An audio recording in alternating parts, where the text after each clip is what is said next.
இந்த கூட்ட ஒழுங்குகளின் கடைசி கூட்டத்தையும் ஆண்டவர் நமக்கு தந்தபடியால் கர்த்தருக்கு ஸ்தோத்திரம். Because God has given us the last day of the series of the meetings, I praise God. கர்த்தருடைய வசனங்களை தியானிக்கவும் நம்மை ஆழ்ந்து சிந்திக்கவும் இந்த கடைசி நாட்களில் ஆண்டவர் கிருபையாக நமக்கு தருகிற தருணங்களை நினைத்து நாம் நன்றி உள்ளவர்களாக இருக்க வேண்டும். Thinking about the wonderful opportunities God has given us in the last day to meditate on His word and to ponder about it, we should be very grateful to the Lord. கடந்த நாட்களிலே கர்த்தருடைய வசனத்திலிருந்து நாம் சிந்தித்த வண்ணமாக நம்முடைய ஜீவியத்தின் முழு உத்தேசமும் நம்முடைய ஆண்டவரை அவருடைய ரகசிய வருகையிலே சந்திக்க வேண்டும் என்பதுதான். During the last few days, what we meditated from the word of God, the entire purpose of our life is to meet Jesus at His secret coming. ஒரு காலத்தில் இந்த உலகத்தில் உத்தேசம் இல்லாத ஒரு வாழ்க்கை நாம் செய்து வந்தோம். Once upon a time, we were leading a life without any purpose on this earth. நீங்கள் எதற்காக ஜீவிக்கிறீர்கள் என்று யாராகிலும் நம்மை ரகசியமாக ஒரு கேள்வி கேட்டால் அதற்கு சரியான ஒரு பதில் சொல்ல தெரியாதவர்களாகத்தான் நாம் ஒரு காலத்தில் ஜீவித்தோம்.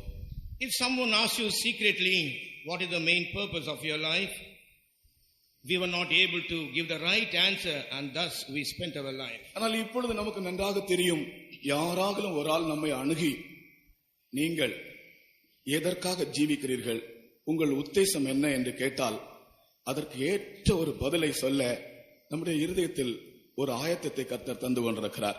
Now if someone comes and approaches us and asks us what is the purpose of your living, God has given us a very good answer in our heart to reply to the question. ஏழைகளும் பேதைகளும் இந்த உலகத்தில் அற்பமாக எண்ணப்படுகிறவர்களுக்கும் அப்படிப்பட்ட ஒரு நல்ல பதிலை கர்த்தர் கொடுத்திருக்கிறார். Poor people and the fools and people who are belittled on the earth, God is giving this right answer to reply to those people. ஆனால் இந்த உலகத்தில் இன்றைக்கும் எத்தனையோ மேதைகளும் எவ்வளவோ ஐஸ்வர்யவான்களும் அதிகாரிகளும் அவர்கள் எதற்காக ஜீவிக்கிறார்கள் என்று சரியாய் பதில் சொல்ல முடியாதவர்களாகவே ஜீவிக்கிறதை நாம் காண்கிறோம். But even now we can see many prudent, many great people, rich people without able to answer the purpose of the living, thus they continue on this earth. ஒரு ஆள் நம்மிடத்திலே வந்து நீங்கள் எப்படி ஜீவிக்கிறீர்கள் என்று கேட்டால் நாம் என்ன சொல்லுவோம்? If someone comes and asks us how are you living, what we will reply? ஒரு நாள் ஒரு சண்டே ஸ்கூல் பிள்ளைகள் இயேசு ஜீவிக்கிறபடியால் நாங்களும் ஜீவிக்கிறோம் என்று ஒரு chorus பாடிக்கொண்டிருந்தார்கள். One Sunday school children, they were singing a chorus, because Jesus is living, we are also living. அந்த பிள்ளைகள் பாடிக்கொண்டிருப்பதை பார்த்து நானும் அவர்களிடத்திலே போய் ஒரு கேள்வி இடையிலே கேட்டேன் அவர்களிடத்திலே, நாம் எப்படி ஜீவிக்கிறோம் என்று. While the Sunday school children were singing, I went and asked them a question, how are we living? அதிலே ஒரு சின்ன பையன் எழும்பி சரியாக சொன்னான், இயேசு ஜீவிக்கிறார், ஆகையால் நாங்களும் ஜீவிக்கிறோம். A small boy got up and said, Jesus is alive, therefore we are living. நாமும் அப்படித்தான், நீங்கள் எப்படி ஜீவிக்கிறீர்கள் என்று யாராவது கேட்டால் இயேசு ஜீவிக்கிறார், ஆகையால் நாங்களும் ஜீவிக்கிறோம் என்று நாம் சொல்லக்கூடும். If someone comes and asks us, how are you living? We must answer, because Jesus is alive, we are living. உயிர்த்தெழுந்த இயேசு ஜீவிக்கிறபடியால் நாங்களும் ஜீவிக்கிறோம். Resurrected Jesus, because he is alive, we are living. பிரியமானவர்களே, பழைய ஏற்பாட்டின் காலத்து பரிசுத்தவான்கள் கூட தங்களுக்கு ஒரு உயிர்த்தெழுதல் உண்டு என்றுதான வெளிப்படுத்தலோடு ஜீவித்திருக்கிறார்கள். Beloved people, even during the Old Testament time, the saints of God lived with a revelation that they have a resurrection. பழைய ஏற்பாட்டில் வாழ்ந்த பரிசுத்தவான்கள் அநேகரை நாம் பார்க்கும்போது அவர்கள் இந்த உலகத்தில் ஜீவித்திருந்தாலும் அவர்கள் தேவனோடு ஐக்கியப்பட்டவர்களாக உலகத்தில் இருந்து ஒரு வேறுபாட்டின் ஜீவியத்தை செய்து தங்களுடைய மரணத்திற்கு பின்பு அவர்களுக்கு ஒரு உயிர்த்தெழுதல் உண்டு என்ற நம்பிக்கையோடு வாழ்ந்திருக்கிறார்கள். When we consider the Old Testament saints of God, while they lived on this earth, they lived with God, they lived a life of separation, and they believed that after death they will have a resurrection. கர்த்தருக்கு ஸ்தோத்திரம். Praise be to God. யோபை பாருங்கள். You consider Job. யோபு சொல்லுகிறார், என் மீட்பர் உயிரோடு இருக்கிறார், நான் அவரை காண்பேன். My redeemer is alive, I will meet him. யோபு 19 அதிகாரம் 25 வசனத்தை வாசித்து பார்ப்போம். When we read Job 19 chapter 25th verse, என் மீட்பர் உயிரோடு இருக்கிறார், அவரை நான் காண்பேன், My Redeemer is alive and I will see him. யோபு 19 அதிகாரம் Job 19 chapter 25 வசனம். verse 25. என் மீட்பர் உயிரோடு இருக்கிறார் என்றும் அவர் கடைசி நாளில் பூமியின் மேல் நிற்பார் என்றும் நான் அறிந்திருக்கிறேன். இந்த என் தோல் முதலானவை அழுகி போன பின்பு நான் என் மாம்சத்திலிருந்து தேவனை பார்ப்பேன். அவரை நானே பார்ப்பேன். அந்நிய கண்கள் அல்ல, என் கண்களே அவரை காணும். போதும்.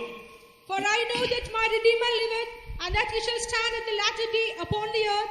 And though after my skin worms destroy this body, yet in my flesh shall I see God. யோபு ஜீவிக்கும் போது யோபு சொல்லுகிறார், என் மீட்பர் உயிரோடு இருக்கிறார், அவரை நான் காண்பேன். While Job is alive, he says, my Redeemer liveth and I will see him. அந்த மீட்பர் என்கிற வார்த்தை கர்த்தராகிய இயேசு கிறிஸ்துவுக்கு தான் சொந்தம்.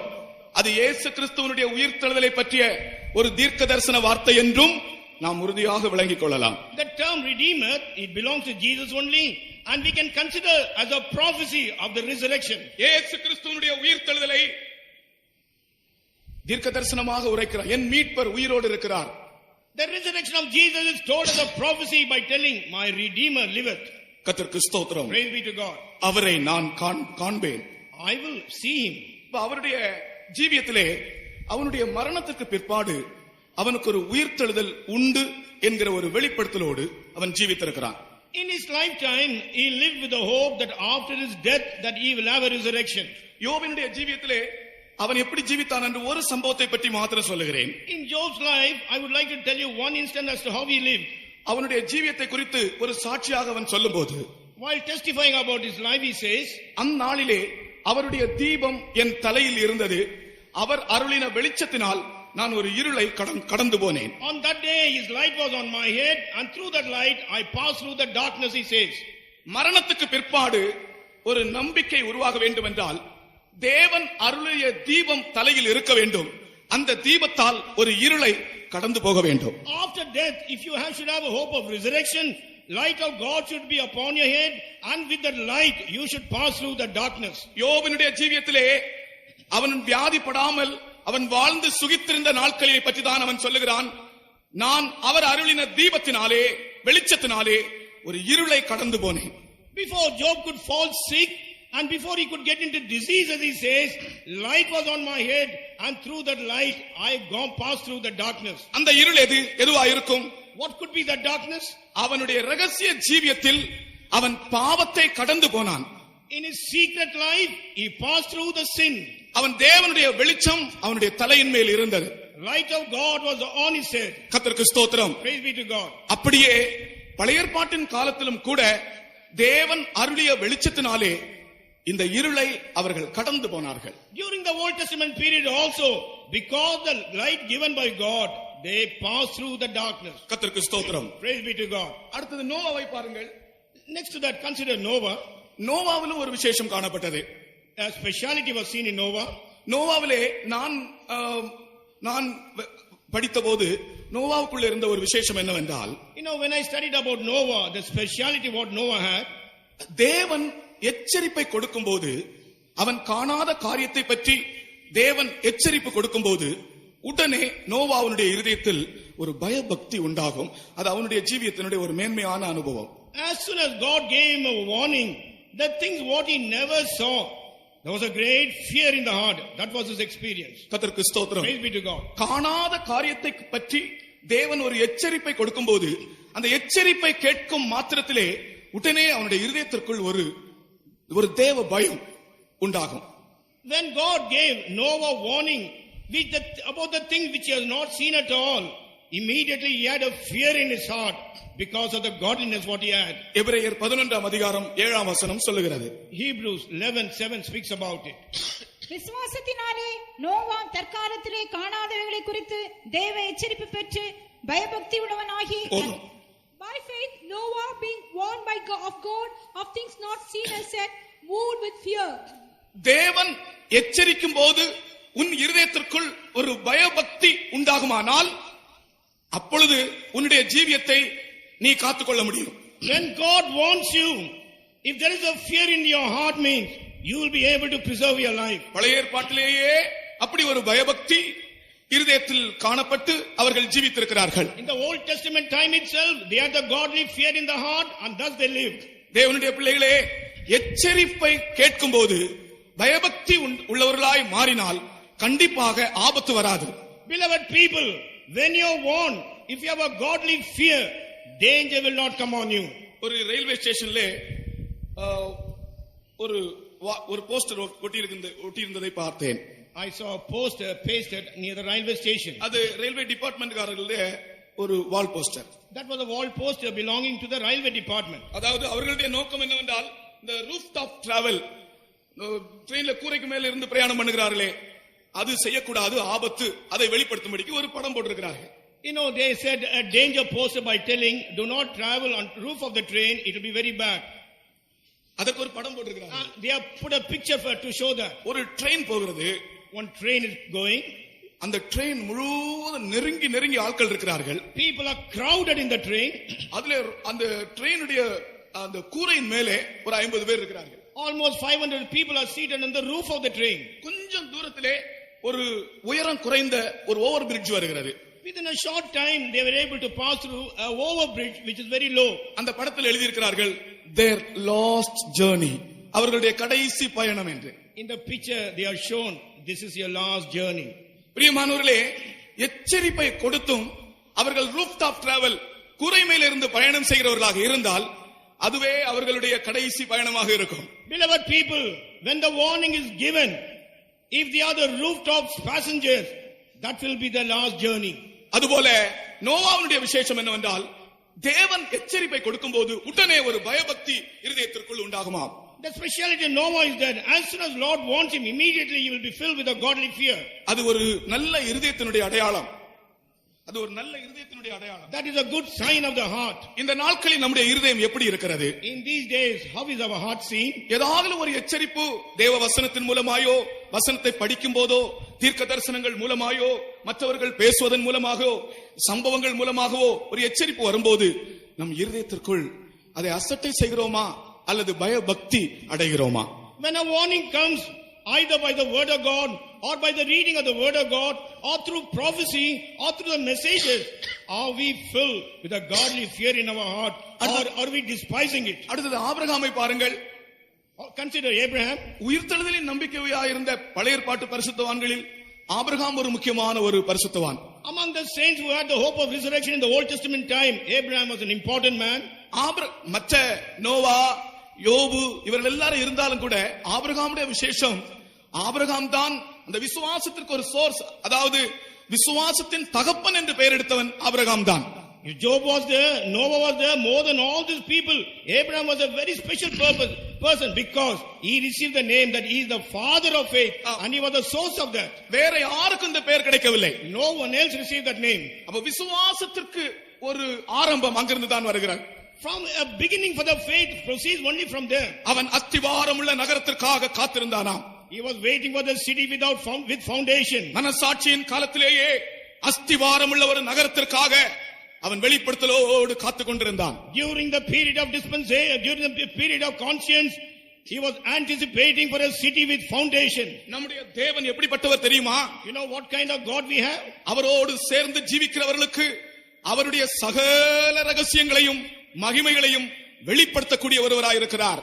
Those people who join with him and live, he is a God who reveals all his glorious things unto them. இந்த மனசாட்சியின் காலத்தில் அஸ்திவாரம் உள்ள ஒரு நகரத்தை கண்டு அதற்காக தன்னை அந்நியனும் பரதேசியும் ஆக்கிக் கொண்டு இந்த உலகத்தில் ஜீவித்தார். During the dispensation of conscience, hoping for a city with foundations, for that purpose he lived as a stranger and pilgrim on this earth. உலகத்தில் ஜீவித்தாலும் உலகத்தில் ஒட்டிக்கொள்ளவில்லை.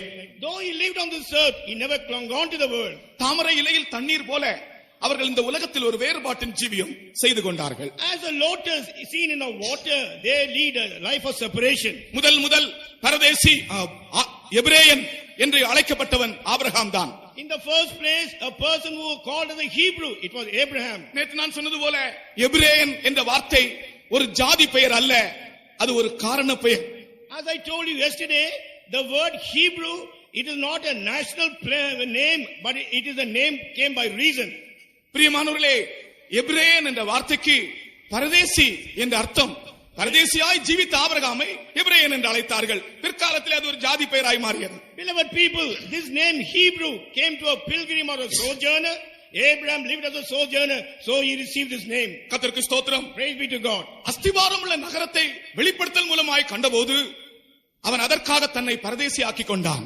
When he saw the city with foundation through revelation, for that purpose he made himself as a stranger and a pilgrim. பழைய ஏற்பாட்டின் பரிசுத்தவான்களே, பரதேசிகளாய் இந்த உலகத்தில் ஜீவித்திருப்பது உண்மை என்றால், இந்த நாட்களில் அவர்கள் அடையாத மேன்மையான ஒரு இடத்துக்கு ஆயத்தப்படுகிற நாம், அல்லது கிறிஸ்துவின் மணவாட்டி ஸ்தானத்தை அடைய வாஞ்சியாயிருக்கிற நாம் இந்த உலகத்தில் எவ்வளவு பரதேசிகளாய் ஜீவிக்க வேண்டியது முக்கியமா இருக்கிறது. If the Old Testament saints of God are lived as a stranger and pilgrim on this earth, we were going to attain a better place.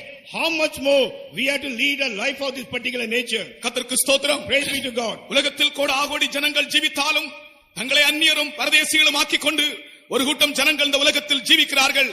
அவர்களே கிறிஸ்துவின் மணவாட்டியாய் மாற முடியும். Crores of people may be living on this earth, but there is one group of people who are counting them as stranger and pilgrims. They only can be formed as a group of bride. சரி, தானியேலை பாருங்கள். You consider Daniel. தானியேலுடைய புத்தகத்தின் கடைசி வசனத்திலே, In the last verse of that book of Daniel, அவனுக்கு சொல்லப்படுகிற வார்த்தை, உன் சுதந்திர வீதத்திற்கு நீ எழுந்திருப்பாய். the last word which is spoken unto him, you arise for the house of your inheritance.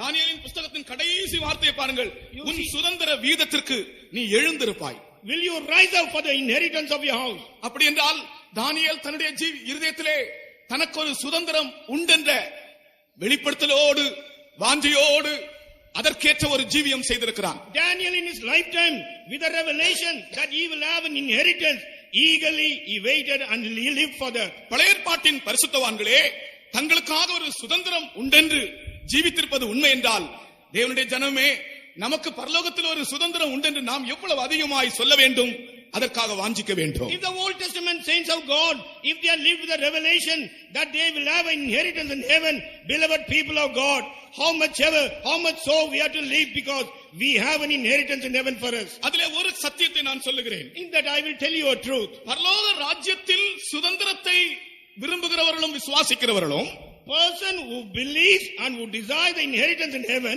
இந்த உலகத்தில் ஜீவித்திர நாட்களிலேயே அந்த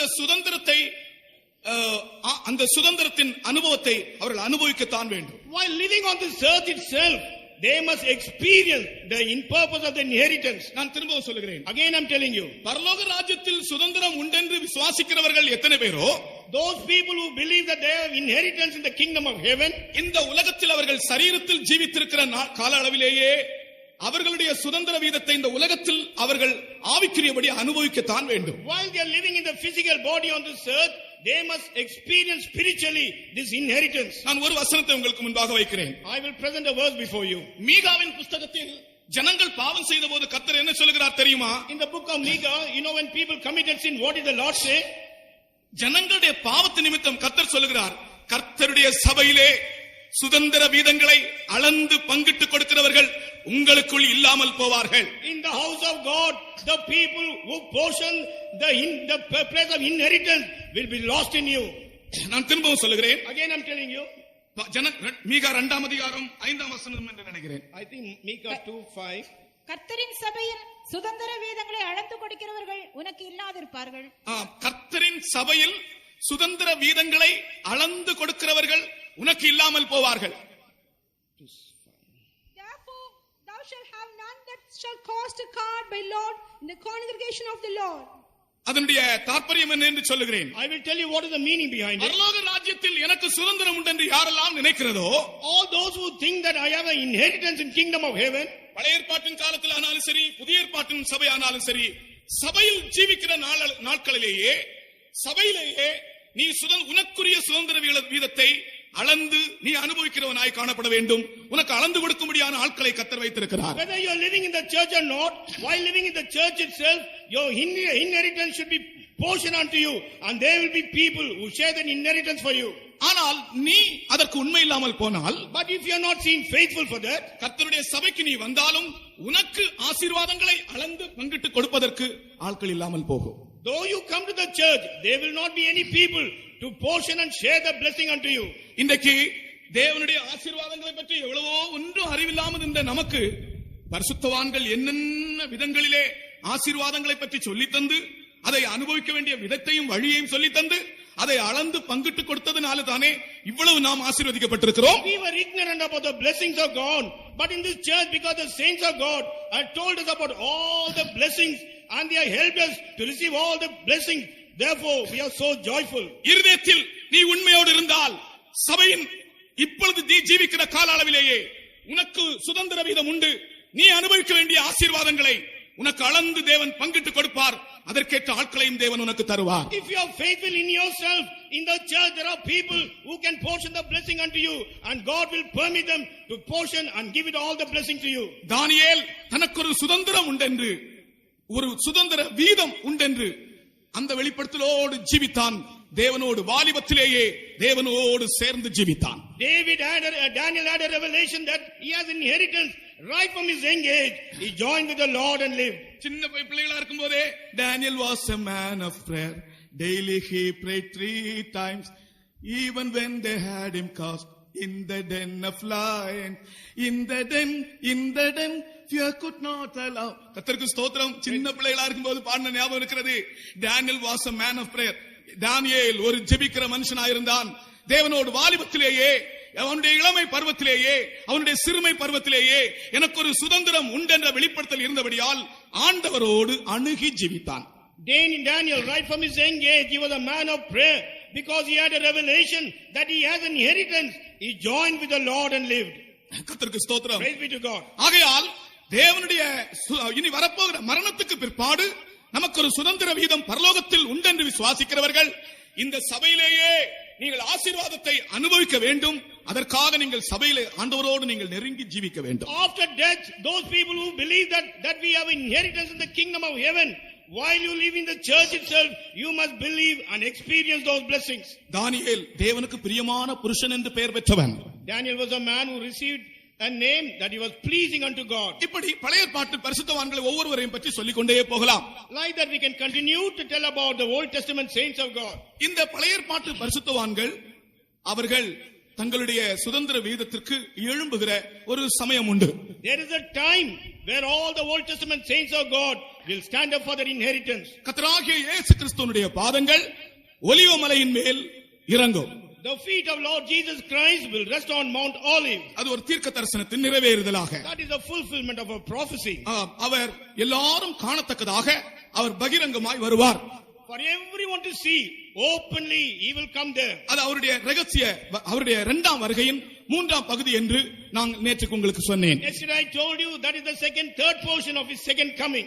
அதற்கு பிற்பாடு இந்த உலகத்தில் ஒரு பெரிய யுத்தம் நடக்கும். அர்மகதோன் என்கிற இடத்திலே. After that there will be a great battle on this earth that is called the battle of Armageddon. அந்த யுத்தத்திற்கு பின்புதான் இந்த பழைய ஏற்பாட்டில் உள்ள பரிசுத்தவான்களும் எல்லா இரத்த சாட்சிகளும் உயிரோடு எழும்புகிறார்கள். After that battle only all the Old Testament saints of God and the martyrs will rise up. என் மீட்பரை நான் காண்பேன் என்று சொன்னாரே யோபு. You know the Job says, I will see my Redeemer. அப்பொழுதுதான் அவர் காண்கிறார், எழும்பும்போது அவர் காண்கிறார். When he arises, he will see him. ஆனால் அவர் காண்பதற்கு முன்பதாகவே நம்முடைய மீட்பரை, நம்முடைய மீட்பராக அல்ல மணவாளனாக நாம் காணப்போகிறோம். Before he could see him not as a redeemer, we are going to see him as our bridegroom. நாம் நம்முடைய இயேசுவை நம்முடைய மணவாளனாக காணப்போகிறோம்.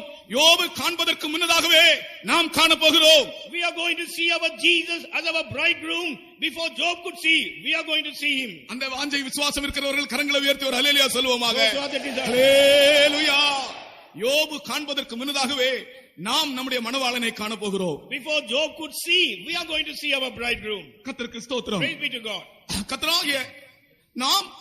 கர்த்தராகிய இயேசு கிறிஸ்துவினுடைய ரகசிய வருகையிலே எடுத்துக்கொள்ளப்பட வேண்டும் என்றால் என்னென்ன தகுதிகள் வேண்டும் என்று நான் நேற்றுக்கு வரைக்கும் சில விஷயங்கள் சொன்னேன். Yesterday I told you as to what all worthiness we require if we want to be caught up at the secret coming of Jesus. இன்றைக்கு நம்முடைய சரீரம் எப்படிப்பட்டதா இருக்க வேண்டும் என்று சில காரியங்கள் மட்டும் சொல்லி முடிக்கிறேன். Today I will tell you as to how should our body be. நம்முடைய சரீரம் கிரயத்துக்கு கொள்ளப்பட்ட சரீரம். Our body has been bought with a price. எல்லா மனுஷரும் அறிய வேண்டியது நம்முடைய சரீரத்தை கர்த்தராகிய இயேசு கிறிஸ்து கிரயத்துக்கு கொண்டார். All of us should know about it. Lord Jesus Christ has bought our body with a price. இயேசு கிறிஸ்துவினுடைய ரகசிய வருகையிலே நம்முடைய சரீரம் மறுரூபம் அடைய வேண்டும் என்றால் இந்த காரியங்களை நாம் கவனித்திருக்க வேண்டும். At the secret coming of Lord Jesus Christ, if our body has to be transformed, we have to observe now the things spoken. 1 கொரிந்தியர் 6ஆம் அதிகாரம் 20ஆம் வசனத்திலே 1 Corinthians 6 chapter verse 20. கிரயத்துக்கு கொல்லப்பட்டீர்களே, ஆகையால் தேவனுக்கு உடையவைகளாகிய உங்கள் சரீரத்தினாலும் உங்கள் ஆவியினாலும் தேவனை மகிமைப்படுத்துங்கள். For you are bought with a price, therefore glorify God in your body and in your spirit which are God's. நம்முடைய சரீரம் ஆண்டவருடைய இரத்தத்தினால் கிரயத்துக்கு கொல்லப்பட்டது. Our body has been bought with a price, which is the blood of Jesus. முதலாவது நம்முடைய சரீரத்தை அவர் இரத்தத்தினால் விலைக்கு வாங்கி இருக்கிறார். In the first place, he has purchased our body by his precious blood. ஆகையால் நாம் நம்முடையவர்கள் அல்ல. Therefore, we do not belong to us. இன்னொன்று, நம்முடைய சரீரத்திலே அவர் பரிசுத்த ஆவியை தந்திருக்கிறார். இந்த சரீரத்தை மீட்கும்படிக்கு earnest, நேற்றைக்கு சொன்னேனே, அச்சாரமாக தந்திருக்கிறார். God has given us an earnest, a Holy Spirit unto us, so that this body may be redeemed. அந்த அச்சாரம் என்றால் ஒரு பொருளை வாங்குவதற்கு முன்பு முன் பணம் கொடுக்கிறது, அட்வான்ஸ் கொடுக்கப்பட்டிருக்கிறது. You know, the earnest means before you could buy a material, already advance is paid. நம்முடைய சரீரத்தை மீட்கும் முன்னதாக பரிசுத்த ஆவியை அச்சாரமாக தந்திருக்கிறார். ஆகையால் இந்த சரீரத்தை இனி வேற யாருக்கும் இனி கொடுக்க முடியாது, விற்க முடியாது. இது யாருக்கும் சொந்தமானதல்ல. Before redeeming this body, as an earnest, he has given us the Holy Spirit. Therefore, we cannot sell this body to anyone, and we cannot utilize this body for any other purpose. இது அவருடைய இரத்தத்தினால் விலைக்கு வாங்கப்பட்ட சரீரம். This is a body which has been purchased by the blood. உங்களுடைய சரீரம் உங்களுடையது அல்ல, உங்களுக்கு சொந்தமானது அல்ல. இது இயேசு கிறிஸ்துவின் இரத்தத்தால் மீட்கப்பட்டிருக்கிறது. Your body is not yours and it doesn't belong to you. This has been redeemed by the blood of Jesus. ஆகையால் தான் நம்முடைய சரீரத்தை நம்முடைய விருப்பத்தின்படி நாம் அலங்கரிக்கவோ அல்லாவிட்டால் நம்முடைய சரீரத்தை தேவனுடைய நாமத்தின் மகிமைக்கு ஏதுவல்லாத எந்த கிரியைகளுக்கு உட்படுத்தவோ நமக்கு அதிகாரம் இல்லை. We have no authority to adorn our body as we feel like, and we have no authority to adorn against the pleasing, against the commandment of God. ஒரு காலத்திலே எனக்கு ஒரு சின்ன அறிவுதான் இருந்தது. ஒரு சின்ன பையனா இருக்கும்போது நான் சொல்வேன், எல்லா கிறிஸ்தவர்களையும் அது இயேசு வரும்போது எல்லா கிறிஸ்தவர்களையும் கொண்டு போவார், மற்ற எல்லாரையும் கொண்டு விடுவார். சின்ன பசங்களா இருக்கும்போது அப்படிதான் ஒரு அறிவு, ஒரு வைராக்கியம். When I was a small boy, my understanding was very, very limited. That time I used to see when Jesus Christ come, he will take away all the Christians and he will slay all other people who are left off. ஆனால் கர்த்தருடைய பிரமாணத்தை அறிந்த பிற்பாடு, but after knowing the commandment of God, நம்முடைய சரீரத்தை நாம் எப்படி உபயோகப்படுத்த வேண்டும்? நீங்கள் அவருடைய நாமத்தின் மகிமைக்கு மாத்திரம்தான் இந்த சரீரம் உபயோகமாக வேண்டும். How we should utilize our body, it should be only used for the glory of his name. உங்கள் சரீரத்தாலும் உங்கள் ஆத்மாவாலும் அவரை மகிமைப்படுத்துங்கள். With your body and soul you glorify him. கர்த்தருக்கு ஸ்தோத்திரம். Praise be to God. அப்ப அவருடைய மகிமைக்கு ஏது அல்லாத எந்த காரியத்திற்கும் இந்த சரீரம் இல்லை. Other than for his glory, this body is not meant for anything else. அதனால தான் நம்முடைய சரீரத்தை நாம் அலங்கரிப்பதும் இல்லை. That is why we do not decorate our body. சாப்பாடு விஷயத்திலும் கூட இந்த சரீரத்திலே நாம் கவனமாக இருக்கிறோம். Even in the matter of eating, we should be very, very careful in this body. தானியேல் கூட அவன் சாப்பாடு விஷயத்திலும் கவனமாக இருந்தான் பாருங்கள். You see Daniel, he was very careful in his eating habit.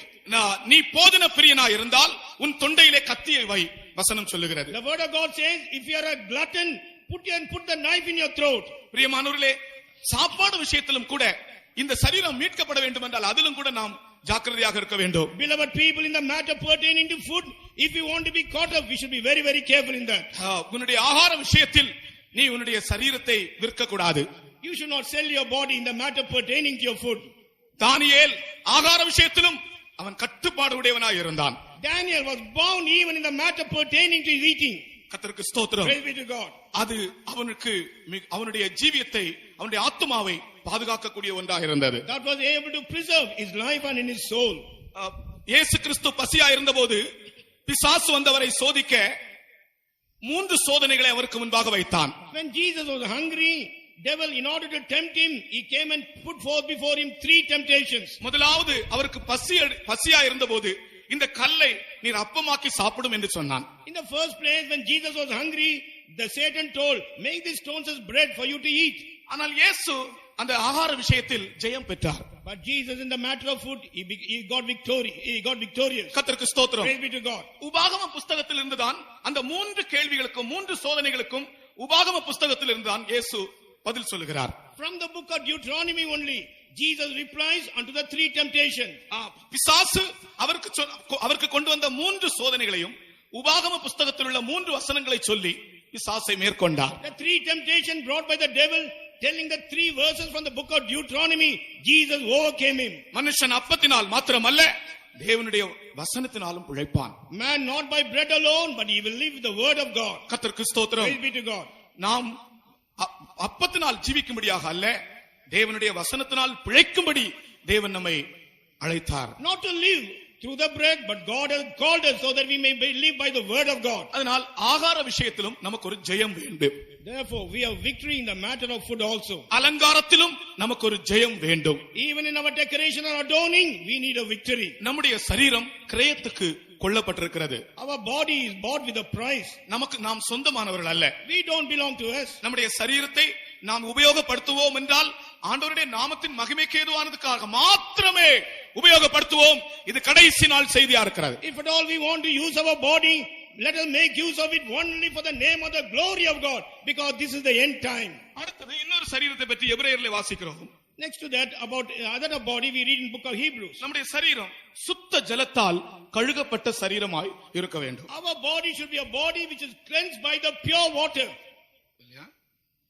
எபிரேயர் 10:22 10ஆம் அதிகாரத்துல வாசி.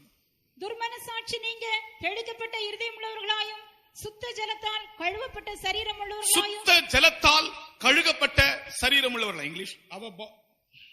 Let us draw near with a true heart in full assurance of faith, having a heart sprinkled from an evil conscience and our bodies washed with pure water. பாருங்கள், துர்மனசாட்சி நீங்க தெளிக்கப்பட்ட இருதயம் உள்ளவர்களாகவும் சுத்த ஜலத்தால் கழுகப்பட்ட சரீரம் உள்ளவர்களாகவும். Having our heart sprinkled from an evil conscience and our bodies washed with pure water. இந்த சுத்த ஜலம் இந்த உலகத்தில் எங்கும் கிடையாது. We can't see the pure water on this earth anywhere. நம்முடைய சரீரத்தை சுத்திகரிக்கக்கூடிய சுத்த ஜலம் என்று சொல்லப்பட்டிருக்கிறதே, இந்த சுத்த ஜலம் உலகத்துக்குரிய எழுத்துக்குரிய ஒரு ஜலம் அல்ல. This pure water which is meant to wash our body, it is not a literal water or the worldly water. பழைய ஏற்பாட்டின் காலத்தில் தீட்டு கழிக்கிற ஜலம் என்று ஒரு ஜலம் இருந்தது. In the Old Testament period, there was a water called the water of separation. அந்த தீட்டு கழிக்கும் ஜலம் ஒரு மனுஷன் செய்த தீட்டுகளை அவனை விட்டு அகற்றும். That water of separation will hinder a man from committing evil. அவனை சுத்திகரிக்க அங்க ஒரு ஆசாரியனும் இருந்தான். There was a priest in order to cleanse him also. எங்கேயாவது யாருக்கும் தெரியாமல் ஒரு தீட்டுப்பட்டால் அவன் ஆசாரியத்தில் வந்து தீட்டுப்பட்டேன் என்று சொன்னால் தானே ஆசாரியனுக்கு தெரியும். அவன் தீட்டுப்பட்டேன் என்று சொல்ல வேண்டும். If he is defiled in any way, any place, he must come and tell the priest that he is defiled. Only if he tells the priest only, the priest will come to know about it. சுத்த ஜலம் கொண்டு அவன் சுத்திகரிக்கப்பட வேண்டும் என்றால், if he has to be cleansed with the pure water, அவன் தீட்டுப்பட்டதை அவன் வந்து ஆசாரியனுக்கு சொல்ல வேண்டும். He who is defiled, he must come and confess it to the priest. ஆசாரியன் காணவில்லை, வேறு யாரும் காணவில்லை, ஆனால் நான் ஒரு பிரேதத்தை தொட்டேன், நான் தீட்டுப்பட்டேன் என்று சொன்னால் ஆசாரியன் சுத்த ஜலம் தெளிப்பான். Priest has not seen and nobody else has seen, but if this person comes and tells, I had touched a dead body, thus I am defiled, if he come and confess it, he will be cleansed. மனசாட்சி நீங்க மனசாட்சி நீங்கும்படியாக இருதயத்தில் தெளிக்கப்பட்டது. நமக்குள்ளே இருக்கிறதான சில எண்ணங்களை கூட, நம்முடைய சரீரத்தில் செய்த சில தீட்டான கிரியைகளை கூட பாவ அறிக்கையின் மூலமாக சுத்த ஜலம் தெளிக்கப்பட்டு நாம் சுத்திகரிக்கப்பட வேண்டும். Even the sins what we have committed in our body, all the thoughts of our mind also, for that to be removed, we have to be sprinkled with the pure water. கர்த்தருக்கு ஸ்தோத்திரம். Praise be to God. ஆகையால் கர்த்தருடைய வருகைக்காக சரீர மீட்புக்காக காத்திருக்கிறவர்கள் ஒவ்வொருவருக்கும் பாவ அறிக்கை என்பது மிகவும் முக்கியமான ஒரு அனுபவமாக இருக்கிறது. Everyone was waiting for the redemption of the body at the coming of Lord Jesus Christ. Confession of sin is very, very important. பிரேதத்தினால் ஒரு மனுஷன் தீட்டுப்பட்டால், if he touches a dead body and defiled, அவன் தீட்டுப்பட்டது யாருக்கும் தெரியாது. Nobody knows that he is defiled.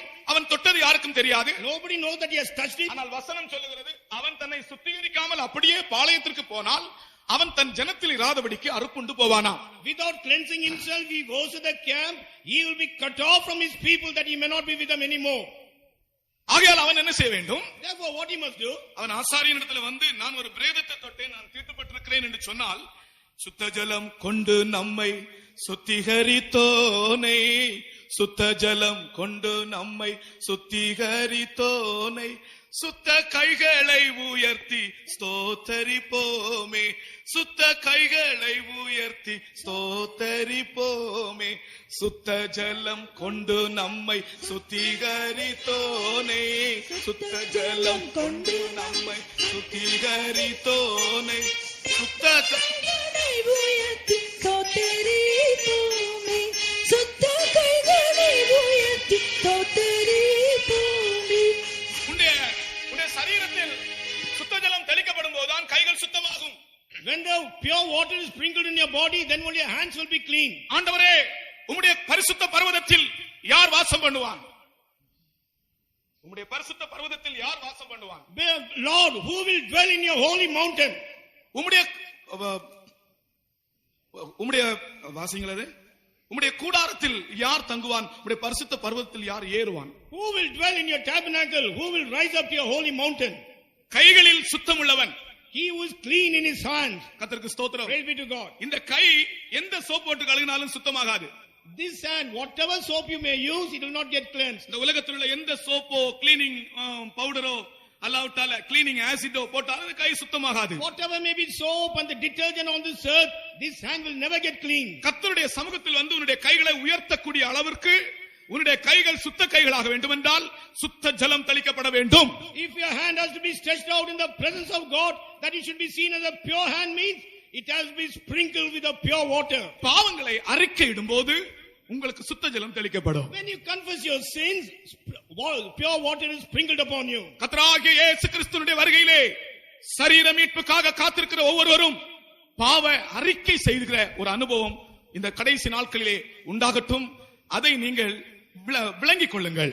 Everyone who want your bodies to be redeemed at the secret coming of Lord Jesus Christ, you must have an experience of confessing your sins and you must understand this fact. கர்த்தருக்கு ஸ்தோத்திரம். Praise be to God. அடுத்ததாக நம்முடைய சரீரம் எப்படி இருக்க வேண்டும்? Next to that, how your body should be.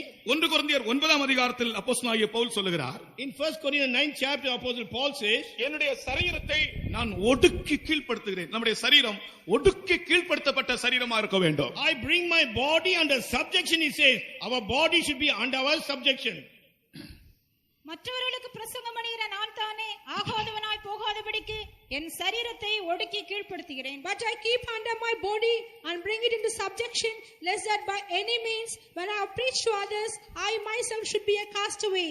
மற்றவர்களுக்கு நான் பிரசங்கிக்கலாம், I may preach to others, ஆனால் நான் ஆகாதவனாய் போகாதபடி. that I may not be a castaway. இந்த ஆகாதவன் என்ற வார்த்தை ஏசாவுக்கு தான் பிரயோஜனப்படுத்தப்பட்டிருக்கிறது. This term castaway was used only unto Esau.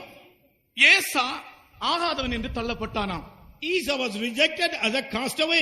அவன் ஆகாதவன் என்று தள்ளப்பட்டான். He was rejected as a castaway. அவன் மனங்கசந்து அழுதும் மனமாறுதலை காணவில்லை. Though he wept bitterly, but he never saw the change of mind. பாருங்கள், அவனுடைய தகப்பனிடத்தில் வந்து மனங்கசந்து அழுகிறான், ஆனால் தகப்பனுக்கு மனம் மாறவில்லை.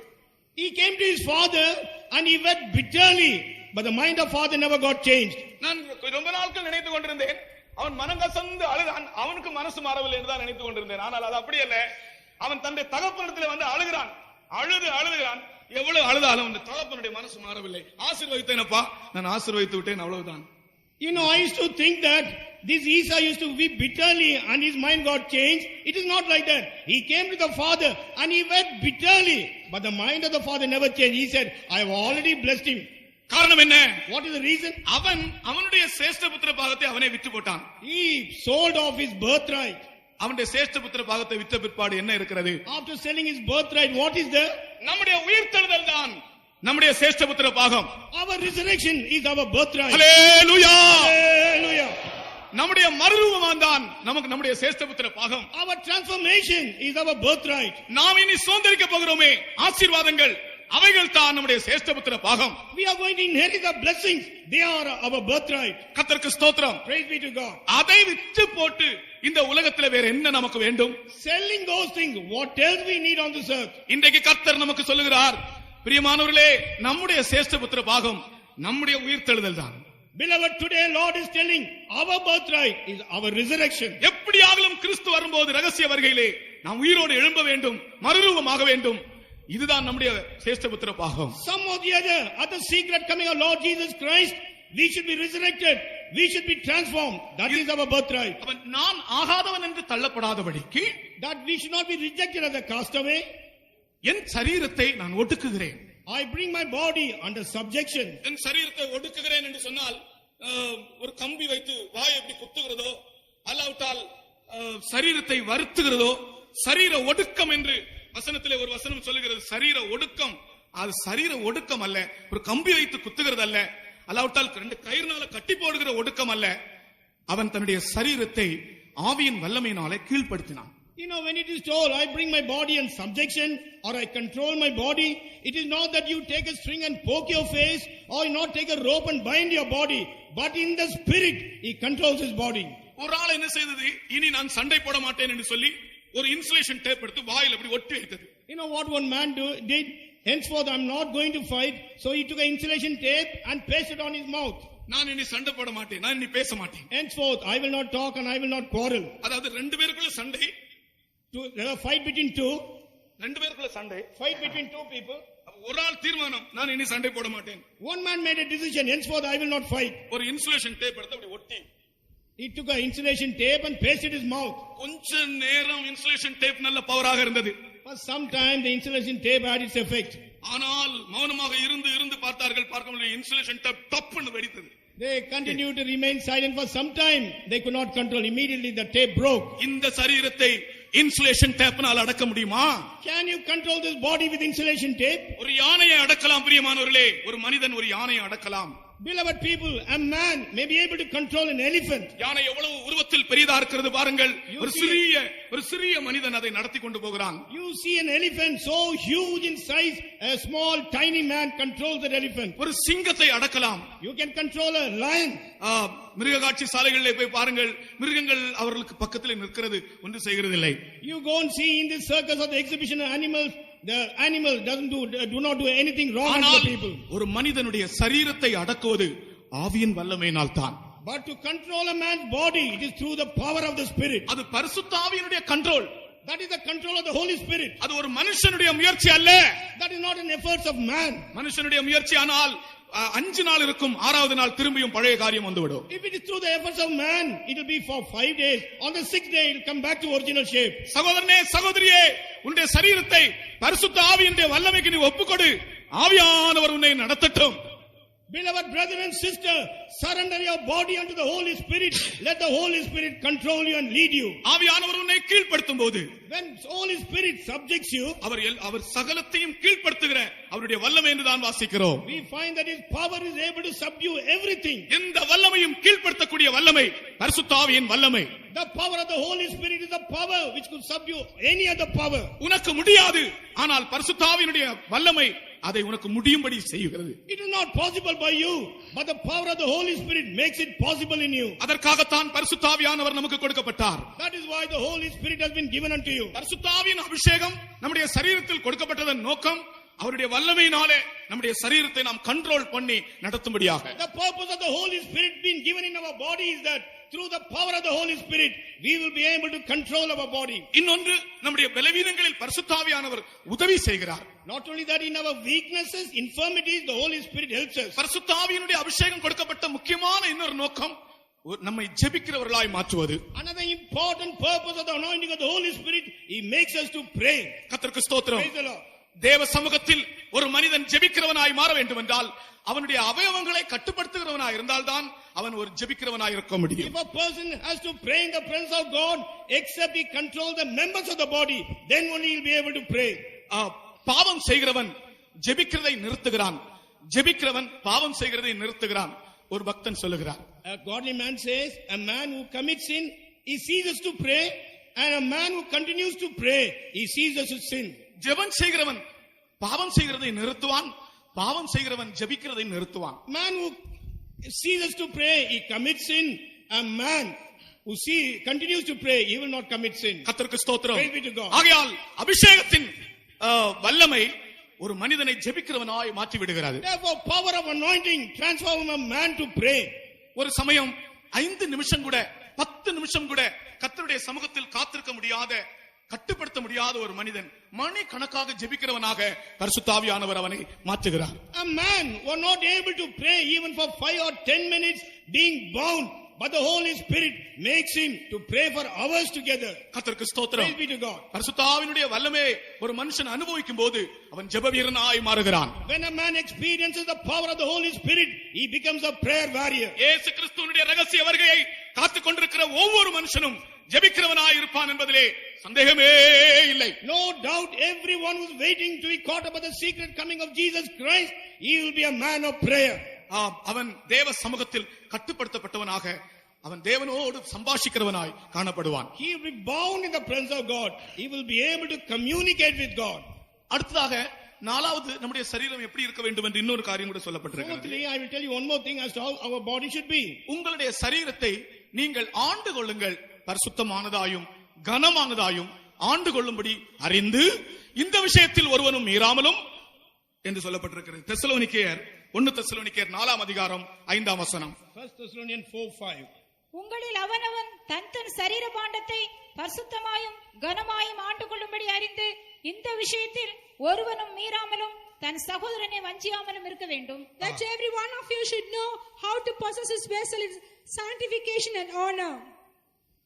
நம்முடைய சரீரத்தை பரிசுத்தமானதாயும் கனமானதாயும் நாம் ஆண்டு கொள்ள வேண்டுமா?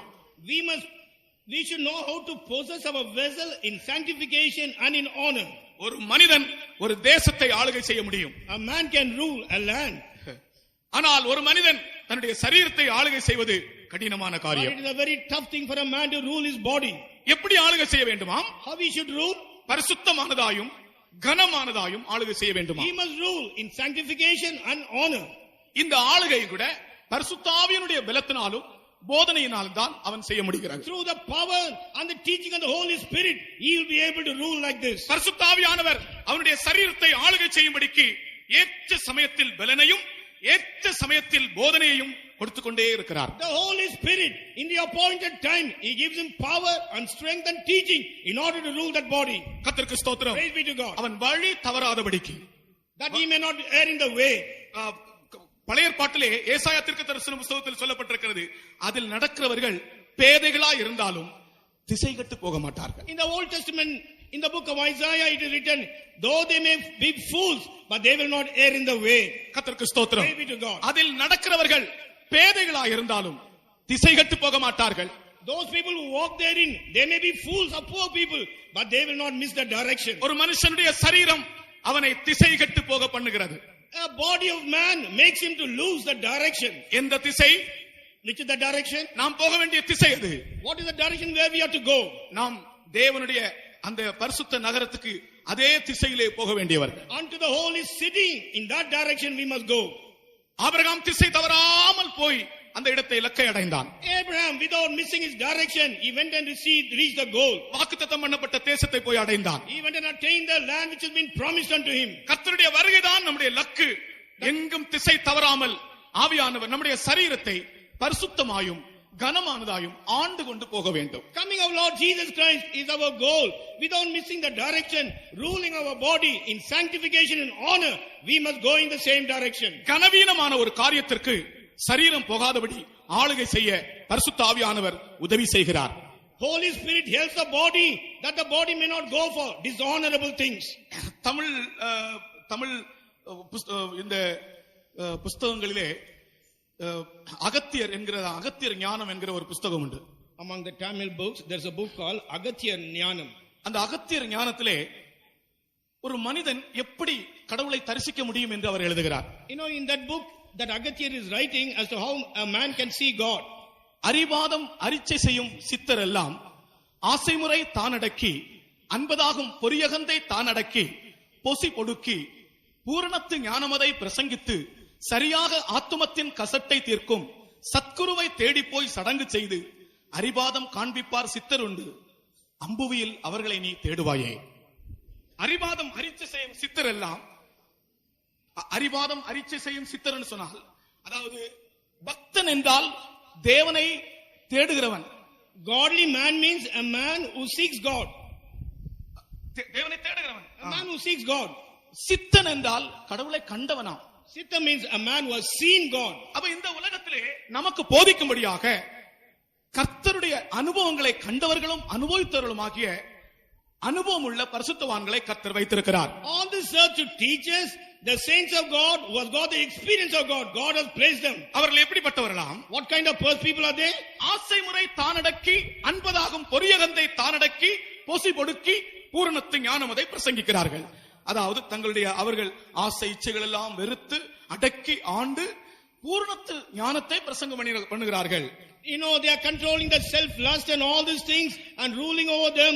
They are preaching the doctrine of perfection. கர்த்தருக்கு ஸ்தோத்திரம். Praise be to God. நான் உனக்கு போதித்து நீ நடக்க வேண்டிய வழியை உனக்கு காண்பிப்பேன். உன்மேல் என் கண்ணை வைத்து உனக்கு ஆலோசனை சொல்லுவேன். I will teach you and show you the way where you must go.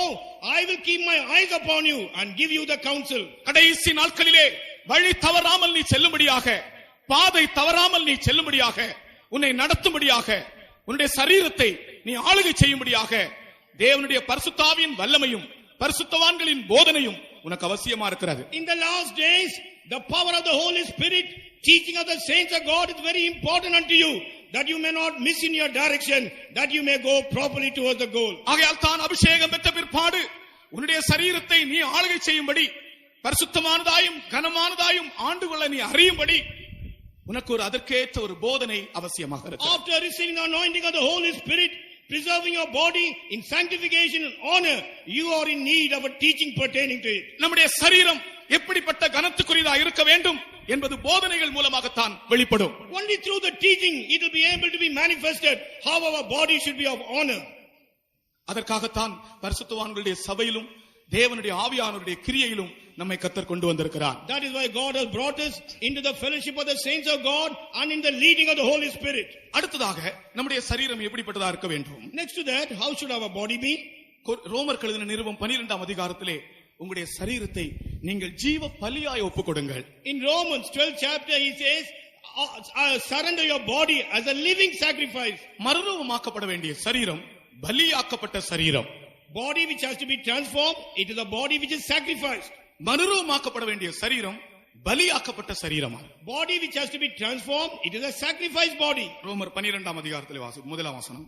அப்படி இருக்க சகோதரரே, நீங்கள் உங்கள் சரீரங்களை பரிசுத்தமும் தேவனுக்கு பிரியமுமான ஜீவ பலியாக ஒப்புக் கொடுக்க வேண்டும் என்று தேவனுடைய இரக்கங்களை முன்னிட்டு உங்களை வேண்டிக் கொள்கிறேன். இதுவே நீங்கள் செய்யத்தக்க புத்தியுள்ள ஆராதனை. I beseech you therefore, brethren, by the mercies of God, that you present your bodies a living sacrifice, holy, acceptable unto God, which is your reasonable service. எந்த மனிதனும் தன்னுடைய சரீரத்தை ஒரு ஜீவ பலியாக ஆண்டவருக்கு ஒப்படைக்க வேண்டும். Any man must submit his body as a living sacrifice unto the Lord. Pavul சொல்லுகிறார், நான் தேவனுடைய இரக்கங்களை முன்னிட்டு உங்களை வேண்டிக் கொள்கிறேன். Saint Paul says, I beseech you by the mercies of God. எந்த இடத்தில் உன் சரீரத்தை நீ பலியாக்குகிறாயோ அந்த இடத்தில் தேவனுடைய இரக்கங்கள் உண்டு. In which place you make your body as a sacrifice, in that place mercies of God will abound. விசனமாயும் அல்ல, கட்டாயமாயும் அல்ல. Not by compulsion, not by force. கிறிஸ்தவ ஜீவியம் என்பது பாடுகளின் ஜீவியம், பலியாகிற ஜீவியம். Christian life is a life of suffering and a sacrificial life. சரீரத்தை ஜீவ பலியாய் ஒப்புக் கொடுக்காதவன் கிறிஸ்துவனுடைய பரிபூரணத்தை அடையவே இயலாது. Man who do not surrender his body as a living sacrifice cannot attain the perfection of Christ. ஏனென்றால் நம்முடைய கர்த்தராகிய இயேசு கிறிஸ்து தாம் பட்ட பாடுகளினாலே கீழ்ப்படிதலை கற்றுக்கொண்டு தாம் பூரணரான பின்பு. That is why it is said about Lord Jesus Christ, by the sufferings he went through, he learned obedience, thus he was made perfect. இயேசு கிறிஸ்து தன்னை பலியாக்கினது போல நம்முடைய சரீரமும் இந்த உலகத்தில் நாம் ஜீவிக்கிற நாட்களிலே ஒரு ஜீவ பலியாய் மாற வேண்டும். As Jesus became a sacrifice while we are living on this earth during our lifetime, we must surrender our body as a living sacrifice. இயேசு கிறிஸ்து நம்மை அன்பு கூர்ந்தது ஒரு பலியாகவும் ஒரு காணிக்கையாகவும் ஒப்பு கொடுத்து நம்மில் அன்பு கூர்ந்தாராம். Jesus Christ loved us by giving himself as a sacrifice, as an offering, and thus he loved us. எந்த பலியும் பூரணமானது, எந்த காணிக்கையும் மனப்பூர்வமானது. Every sacrifice is perfect, every offering is with willing mind. பலி என்றால் அது பரிபூர்ணமா இருக்க வேண்டும், காணிக்கை என்றால் அது மனப்பூர்வமானதா இருக்க வேண்டும். Sacrifice should be seen perfect and offering should be wholehearted or willing mind. கர்த்தராகிய இயேசு கிறிஸ்து தன்னை மனப்பூர்வமாய் நமக்காக அர்ப்பணித்தார். Lord Jesus Christ offered himself wholeheartedly. நம்மை நேசித்தார். He loved us. அவர் ஒரு பூரண பலியாக மாறினார். And he turned out to be a perfect sacrifice. அதுபோல ஒரு பூரணத்தையும் ஒரு மனப்பூர்வமான அனுபவத்தையும் நமக்கும் தேவன் நம்மிலும் தேவன் எதிர்பார்க்கிறார். And God expects a wholehearted perfection from us also.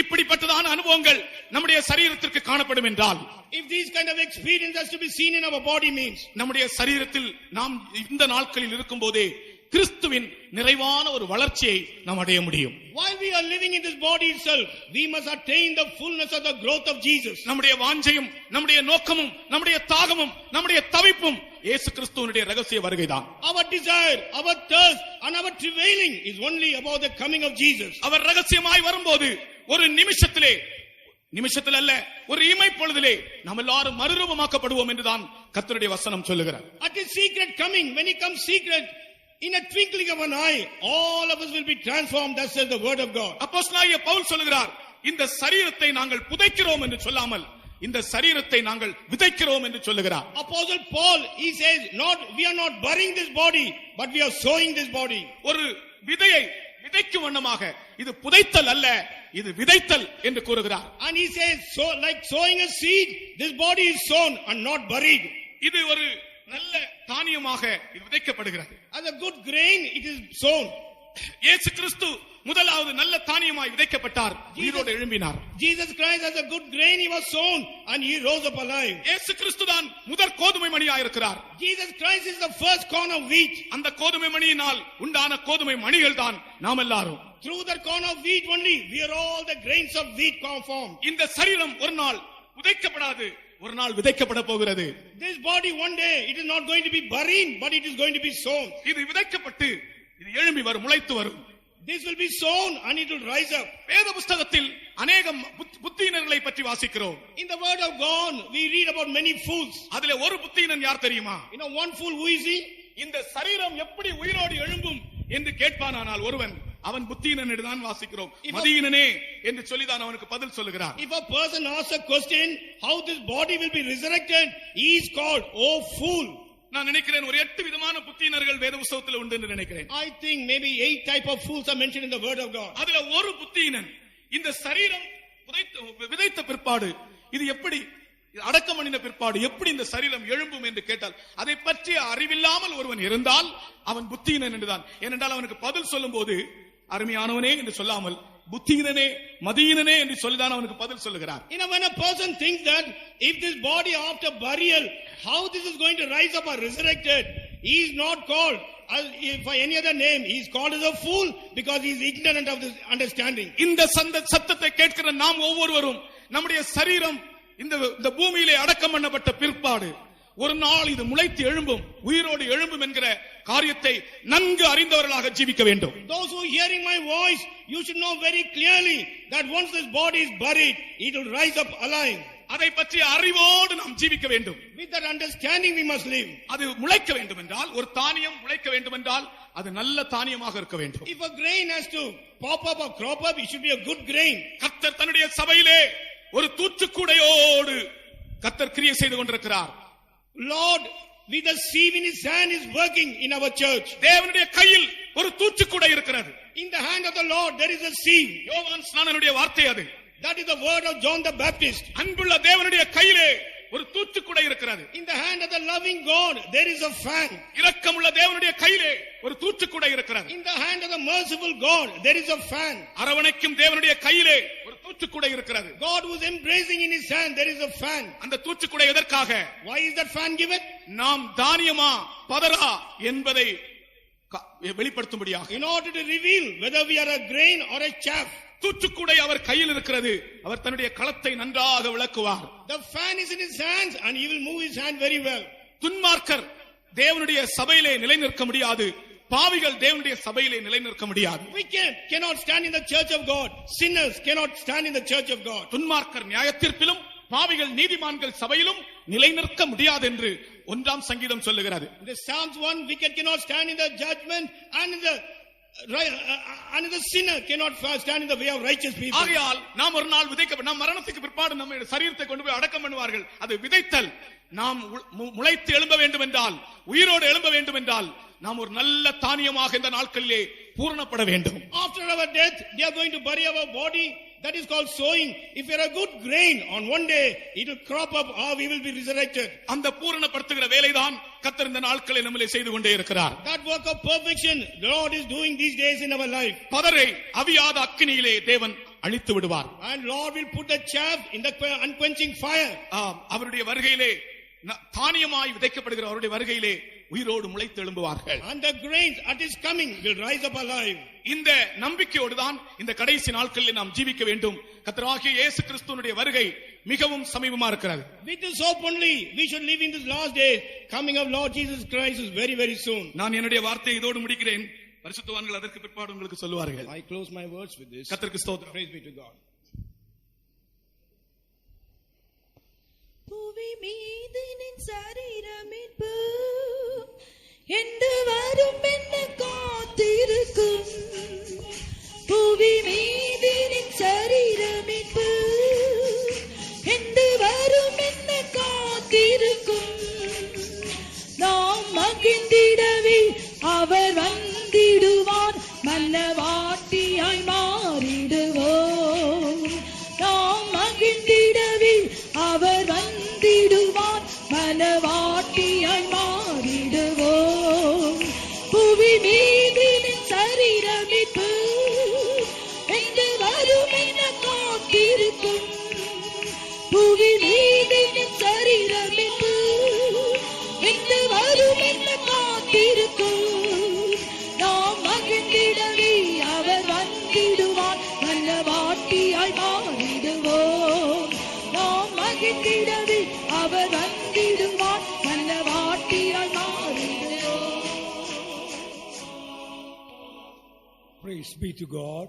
தேவனுக்கு ஸ்தோத்திரம். In these days, you all have been privileged to hear the glorious words about the second coming of Christ. இந்த நாட்களில் ஆண்டவராகிய இயேசு கிறிஸ்துவினுடைய இரண்டாம் வருகை குறித்ததான மகிமையான செய்திகளை கேட்கக்கூடியதான நல்ல ஸ்லாக்கியத்தை நீங்கள் பெற்றிருந்தீர்கள். I believe most of you have been coming for these meetings from the first day. உங்களில் அநேகர் முதலாம் நாளிலிருந்தே இந்த கூட்டங்களுக்கு வந்து கொண்டிருக்கிறீர்கள் என்று நான் நினைக்கிறேன். As closing words, one thing I wanted to emphasize. இந்த நாட்களில் இந்த வார்த்தைகளை முடிப்புக்கு முன்பாக ஒரு காரியத்தை நான் உங்களுக்கு வலியுறுத்தி காண்பிக்க விரும்புகிறேன். Some of you may be thinking to go at the coming of the Lord is very difficult. உங்களில் பலர் கர்த்தருடைய வருகையில் எடுத்துக்கொள்ளப்படுவது மிகவும் கஷ்டம் என்று நினைத்துக் கொண்டிருக்கலாம். Sometimes when we hear about the qualifications needed to go at the coming of the Lord, you may think it is too much for me to be ready. சில வேளையிலே கர்த்தருடைய வருகையில் எடுத்துக்கொள்ளப்படுவதற்குரியதான தகுதிகளை குறித்து நீங்கள் கேட்கும் பொழுது இது எனக்கு கூடாத காரியம், மிகவும் கஷ்டம் என்று நீங்கள் நினைக்கலாம். Yes, qualifications needed and the standard, all these things are true. தகுதிகள், அதற்குரியதான திராணி இவையெல்லாம் நமக்கு தேவை என்பது உண்மைதான். But based on the word of God, I want to encourage you, coming to go at the coming of the Lord is very easy. ஆனால் தேவனுடைய வசனத்தின் அடிப்படையில் நான் உங்களை உற்சாகப்படுத்தும்படி சொல்கிறது என்னவென்றால், கர்த்தருடைய வருகையிலே எடுத்துக்கொள்ளப்படுவது மிகவும் லகுவான ஒரு காரியம். Some people may think it's very hard. சிலர் அது மிகவும் கஷ்டம் என்று நினைக்கலாம். No, I want to prove from the word of God in few minutes, it's very easy to go at the coming of the Lord. ஆனால் வேத வசனத்தின் அடிப்படையில் கர்த்தருடைய வருகையில் நாம் எடுத்துக்கொள்ளப்படுவது மிகவும் லகுவானது என்று நான் உங்களுக்கு நிரூபித்து காண்பிக்க விரும்புகிறேன். 2 weeks ago, I asked somebody, are you ready to go when Jesus comes? 2 வாரங்களுக்கு முன்பாக ஒருவரிடத்தில் கர்த்தருடைய இயேசு வரும் பொழுது நீங்கள் போக ஆயத்தமா என்று நான் கேட்டேன். That person replied to me, Pastor, I am trying to be ready. ஆனால் அந்த நபரோ, பாஸ்டர், நான் ஆயத்தப்பட பிரயாசப்படுகிறேன் என்று சொன்னார். I told her, sister, if that is so, you will never be ready. அப்பொழுது அந்த சகோதரியிடத்தில் நான் சொன்னேன், சகோதரி, இந்த நிலைமையில் இருந்தால் நீங்கள் ஆயத்தப்படவே முடியாது.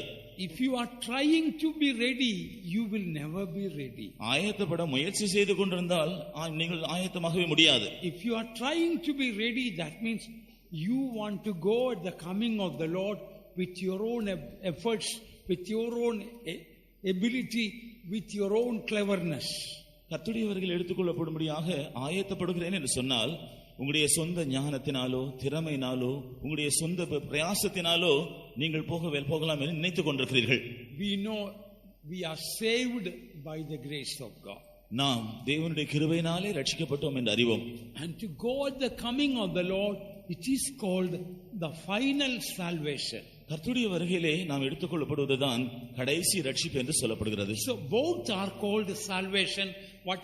One is first salvation and the other is final salvation. இந்த இரண்டுமே ரட்சிப்பு என்று சொல்லப்படுகிறது. ஒன்று முதலாம் ரட்சிப்பு, மற்றொன்று கடைசி ரட்சிப்பு.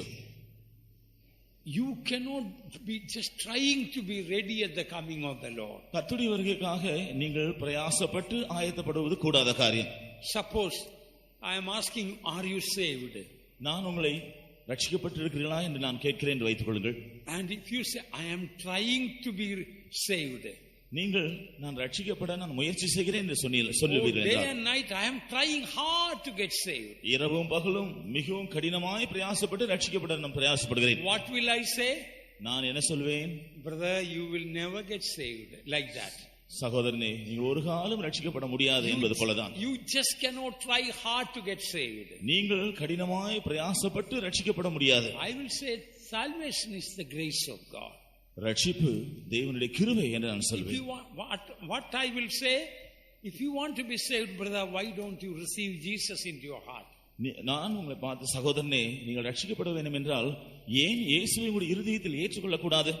Why don't you believe in Jesus? Then you will be saved. ஏன் ஆண்டவராக இயேசு கிறிஸ்துவை விசுவாசிக்க கூடாது? அப்படி என்றால் ரட்சிக்கப்படலாமே. God's word says, believe in heart and confess with your mouth, you will be saved. தேவனுடைய வசனம் சொல்கிறது, இருதயத்தில் விசுவாசித்து வாயினால் அறிக்கை செய்தால் நீ ரட்சிக்கப்படுவாய். You all will agree with me about that. இதை குறித்து நீங்கள் எல்லாரும் என்னோட ஒத்துக்கொள்வீர்கள் You all நினைக்கிறேன். will agree nobody can try hard and get saved.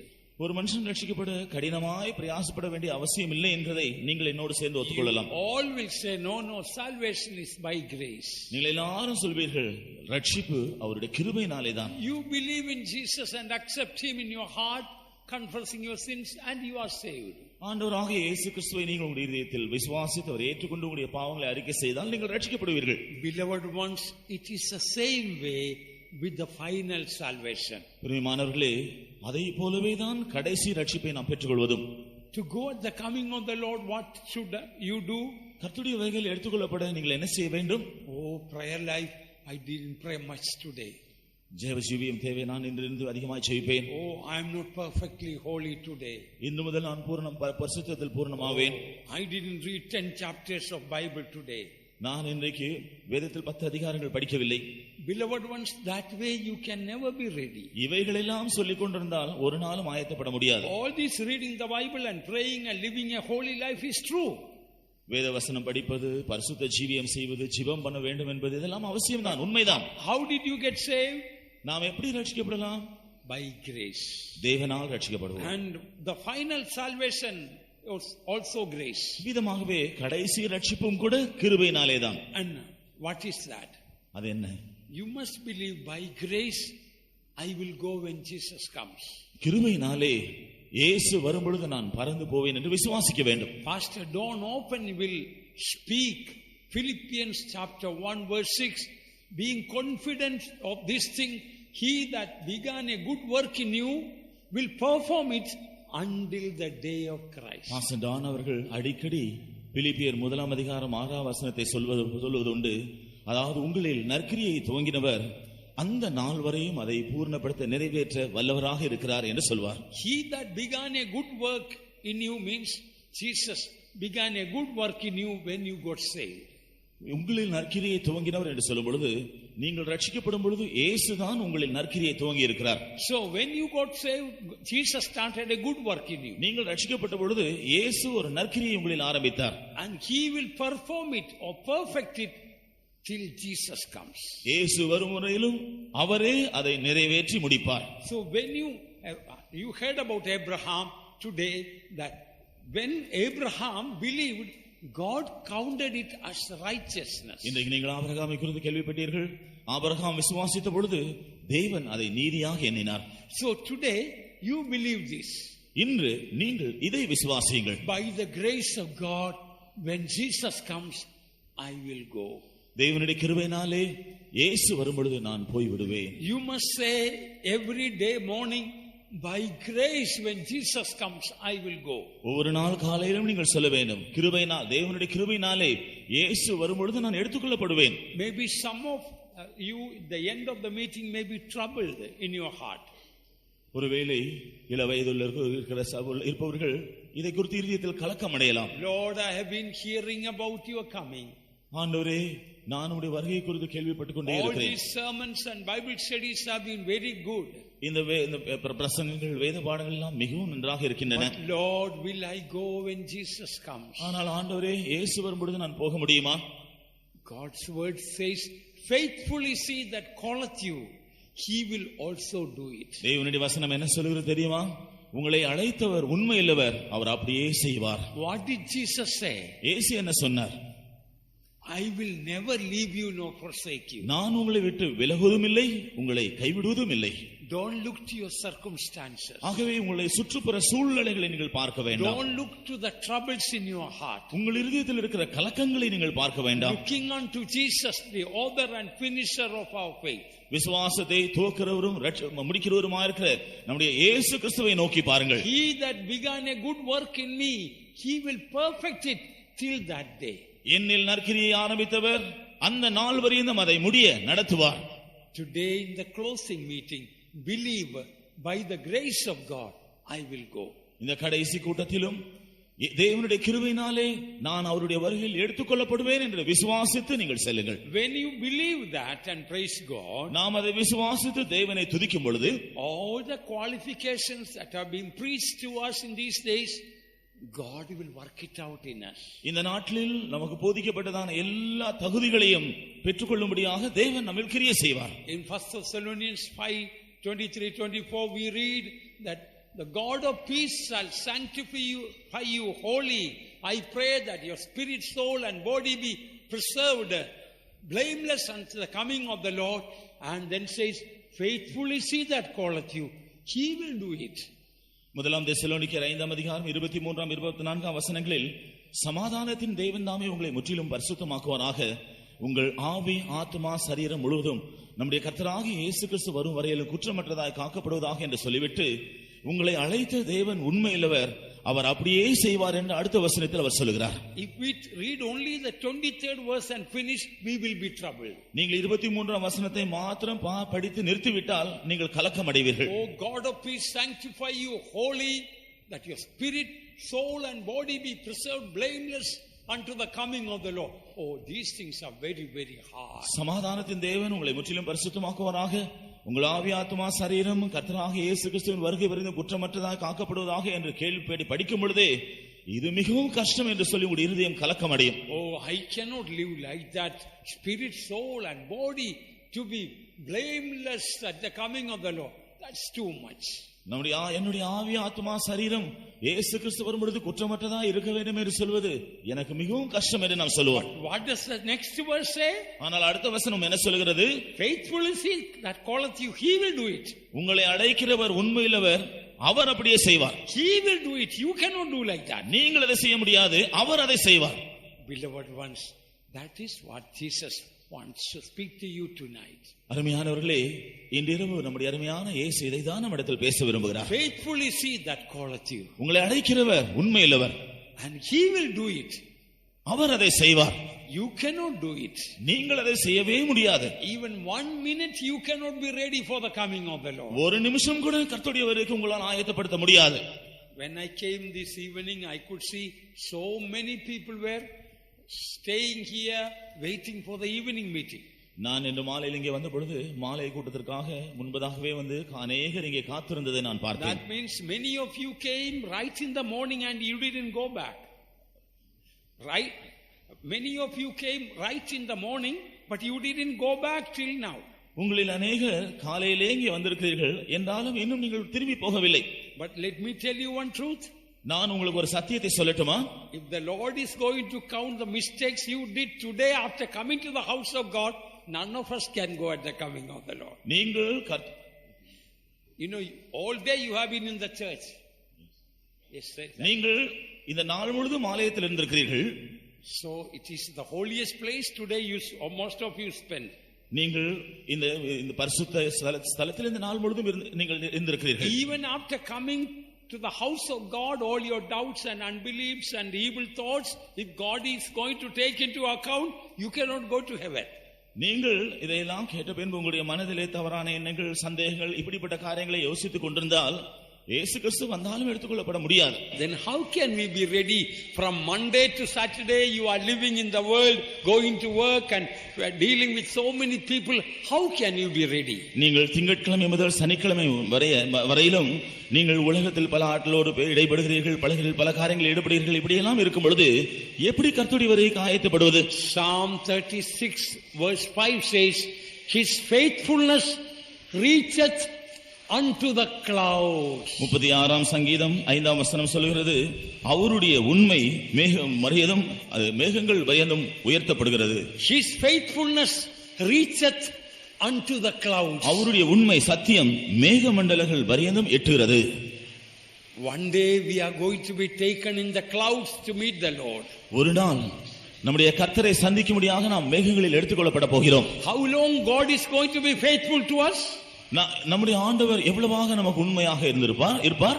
Till we reach the clouds, He is going to be faithful to us. அந்த மேக மண்டலங்கள் வரையும் நாம் போய் சேரும் வரையிலும் அவர் நமக்கு உண்மையாக இருப்பார். Our God is going to be faithful till we reach the clouds. நாம் அந்த மேக மண்டலத்தை போய் சேரும் வரையிலும் நம்முடைய கர்த்தர் நமக்கு உண்மையாக இருப்பார். How many of you believe God is going to be faithful to us till we reach the clouds? நாம் அந்த மேக மண்டலங்கள் வரையும் போய் சேரும் வரையிலும் நம்முடைய கர்த்தர் நமக்கு உண்மையாக இருப்பார் என்று எத்தனை பேர் விசுவாசிக்கிறீர்கள்? How many of you believe He is going to be faithful till we reach the clouds? நாம் அந்த மேக மண்டலங்கள் போய் சேரும் வரையில் உண்மையாக இருப்பார் என்று எத்தனை பேர் ஆகாய மேகந்தனில் சேந்திடும் ஆகாய மேகந்தனில் சேந்திடும் மேகந்தனில் ஆனந்தம் ஆனந்தமே என்றென்றும் ஆனந்தமே ஆனந்தம் ஆனந்தமே என்றென்றும் ஆனந்தமே ஆகாய மேகந்தனில் சேந்திடும் மேகந்தனில் ஆகாய மேகந்தனில் சேந்திடும் மேகந்தனில் ஆனந்தம் ஆனந்தமே என்றென்றும் ஆனந்தமே ஆனந்தம் ஆனந்தமே என்றென்றும் ஆனந்தமே ஆனந்தம் ஆனந்தமே என்றென்றும் ஆனந்தமே ஆனந்தம் ஆனந்தமே என்றென்றும் ஆனந்தமே. Beloved ones, we can trust the word of God. அருமையானவர்களே, நாம் தேவனுடைய வசனத்தின் மேல் நம்பிக்கை வைக்க வேண்டும். Sometimes you may not be able to trust the chief pastor. சில வேளையில் தலைமை பாஸ்டரின் மேல் நீங்கள் நம்பிக்கை வைக்க முடியாமல் இருக்கலாம். Sometimes you cannot trust even the holiest man on earth. சில வேளையில் இந்த பூமியில மிகவும் பரிசுத்தமானவராக இருக்கிற ஒருவரையும் கூட நீங்கள் நம்ப முடியாமல் இருக்கலாம். But you can always trust the Lord. ஆனால் நீங்கள் எப்போதும் கர்த்தரை நம்பலாம். You can always trust the word of God. தேவனுடைய வார்த்தை வசனத்தை நீங்கள் எப்பொழுது நம்பலாம். God has promised He is going to be faithful till I reach the clouds. நான் மேகமண்டலங்களில் போய் சேரும் வரையிலும் அவர் உண்மையுள்ளவராக இருப்பேன் என்று எனக்கு வாக்கு பண்ணி இருக்கிறார். When we will reach the clouds to meet the Lord, what will we say? நாம் மேகமண்டலங்களை நம்முடைய ஆண்டவரை சந்திக்க முடியாமல் போய் சேரும் பொழுது நாம் என்ன சொல்லுவோம்? Lord, I never deserve to go at the coming of the Lord. ஆண்டவரே, உம்முடைய வருகையில் எடுத்துக்கொள்ளப்படுவதற்கு எனக்கு ஒன்றுமே கிடையாது. Lord, I don't deserve to be taken up. நான் எடுத்துக்கொள்ளப்படுவதற்கு நான் உரிமை பாராட்ட ஒன்றுமில்லை. it is only your faithfulness. இது உம்முடைய உண்மை மாத்திரம்தான் ஆண்டவரே. It's only your grace. இது உம்முடைய உண்மை மாத்திரம்தான். You know my desire in my heart when I see Jesus. நான் இயேசுவை பார்க்கும் பொழுது நான் என்ன செய்ய வேண்டும் என்ற என்னுடைய இதயத்தில் இருக்கிற வாஞ்சை என்ன தெரியுமா? My heart's desire is to hold the feet of Jesus and weep for a while. நான் இயேசு கிறிஸ்துவினுடைய பாதங்களை பற்றிக்கொண்டு அங்கே கண்ணீர் விட்டு கொஞ்ச நேரம் அழுவ வேண்டும் என்று நான் விரும்புகிறேன். I want to tell him, Lord, a sinner going to the pit of hell, you brought me up to here, unworthy as I am. I want to kiss the feet of Jesus and cry for a while. ஆண்டவரே, நரக குழியை நோக்கி போய் கொண்டிருந்த ஒரு பாவியை உம்முடைய சமூகத்திலே கொண்டு வருவதற்கு எனக்கு எவ்வளவேனும் தகுதி இல்லை.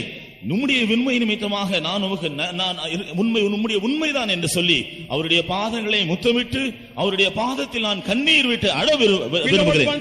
None of us deserve to go at the coming of the Lord. அருமையானவர்களே, நாம் ஒருவருமே கர்த்தருடையவர்களே எடுத்துக்கொள்ளப்படுவதற்கு நமக்கு எந்த தகுதியும் இல்லை. If we trust the grace of God, all of us will go.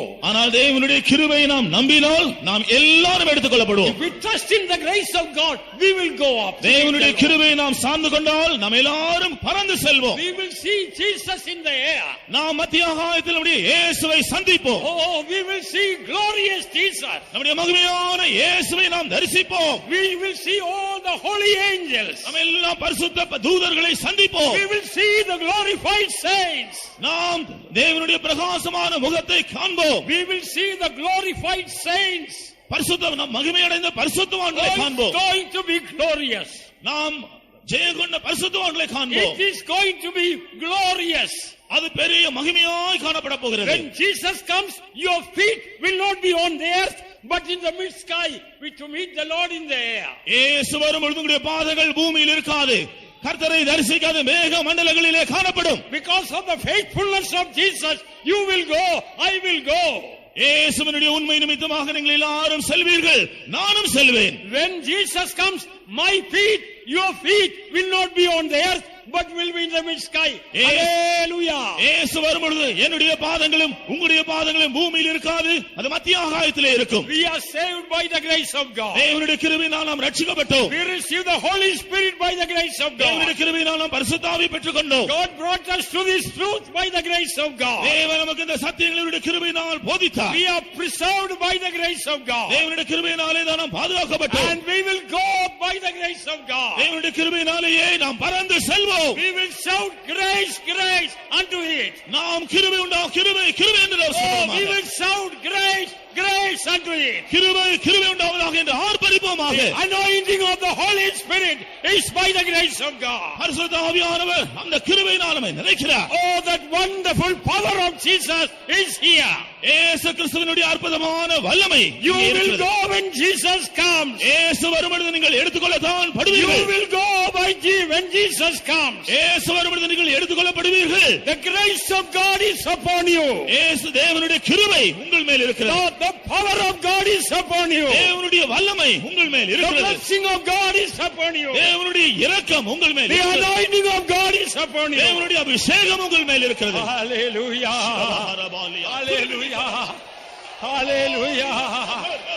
Hallelujah. Hallelujah. Hallelujah. Hallelujah. Hallelujah. Hallelujah.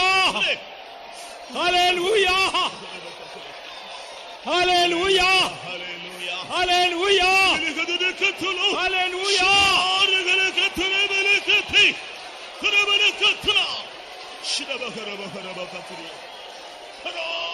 Hallelujah. ஆகாய மேகந்தனில் சேர்ந்திடுமேதனில் ஆகாய மேகந்தனில் சேர்ந்திடுமேதனில் ஆனந்தம் ஆனந்தமே என்றென்றும் ஆனந்தமே ஆனந்தம் ஆனந்தமே என்றென்றும் ஆனந்தமே ஆகாய மேகந்தனில் சேர்ந்திடுமேதனில் ஆகாய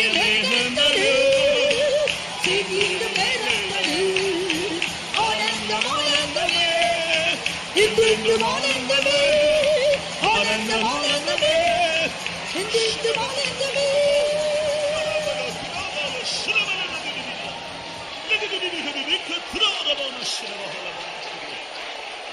Hallelujah.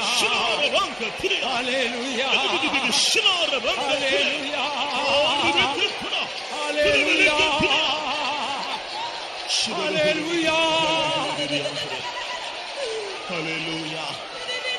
Hallelujah.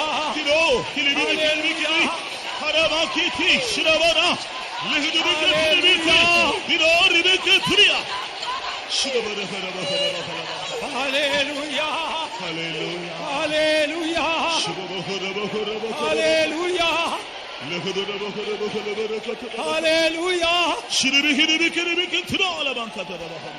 Hallelujah. Hallelujah. Hallelujah. Hallelujah. Look at the Bikara, Shinari Boko, Tuna Mahati, Hallelujah. Shinabalaka, Tuna, look at the Tuna. Jesus. Hallelujah. Hallelujah. Hallelujah. Hallelujah. Shinabaka Tuni. Hallelujah.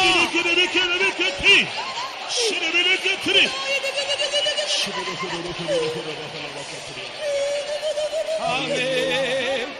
Amen. Amen. Hallelujah. ஆகாய மேகந்தனில் சேர்ந்திடும் மேகந்தனில் ஆகாய மேகந்தனில் சேர்ந்திடும் மேகந்தனில் ஆனந்தம் ஆனந்தமே என்றென்றும் ஆனந்தமே ஆனந்தம் ஆனந்தமே என்றென்றும் ஆனந்தமே ஆனந்தம் ஆனந்தமே என்றென்றும் ஆனந்தமே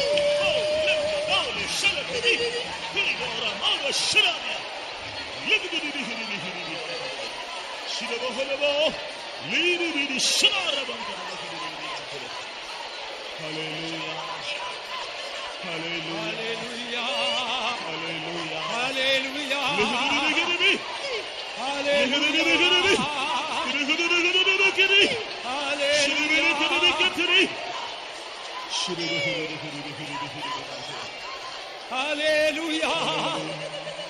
Hallelujah. Hallelujah. Hallelujah. Hallelujah. Jesus. Praise the Lord. Praise the Lord. Praise the Lord. Jesus. Hallelujah. Amen, Lord.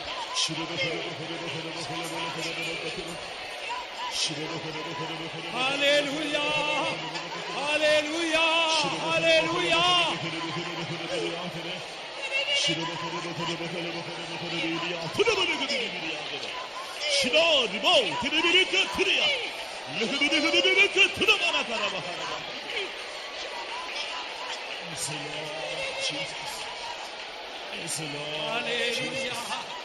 Hallelujah. Hallelujah. Hallelujah. Hallelujah. Amen. Thank you, God. Thank you, God.